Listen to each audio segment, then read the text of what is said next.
Pangulong Aquino sa mga miyembro ng Bangsamoro Transition Commission, inatasan ni Pangulo ang komisyon na madaliin ang pagbuo ng batas at matapos na ang buong proseso bago dumating ang 2016. Para sa detalye, balitaan mo kami, Rocky Ignacio.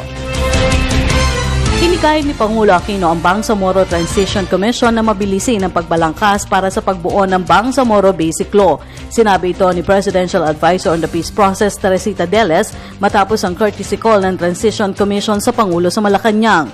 Humarap ang komisyon na bubuo sa Bangsamoro Basic Law ilang araw matapos makumpleto ang annexes sa isinusulong na Comprehensive Agreement on the Bangsamoro sa pagitan ng gobyerno at Moro Islamic Liberation Front. Ayon sa Pangulo, layunin nitong matiyak na maipapasa ang naturang panukala bago dumating ang 2016 elections. Kapag naratipikahan ng Kongreso ang Bangsamoro Basic Law, agad ang pagdaraos ng plebisito na magbibigay daan sa paghalal ng magiging opisyal ng bagong Bangsamoro na ipapalit sa Autonomous Region ng Muslim Mindanao sa 2016 elections.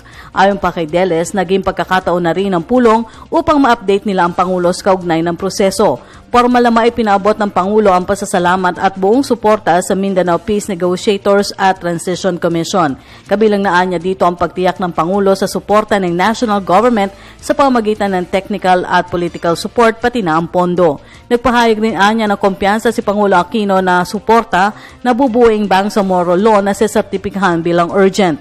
Nabuo ang Bangsamoro Transition Commission sa ilalim ng Executive Order 120 para sa bagong Bangsamoro Region. Binubuo ang komisyon ng 15 katao kasama ng chairman na si Mohagger Iqbal. 8 dito inirekomenda ng MILF at 7 mula sa GPH.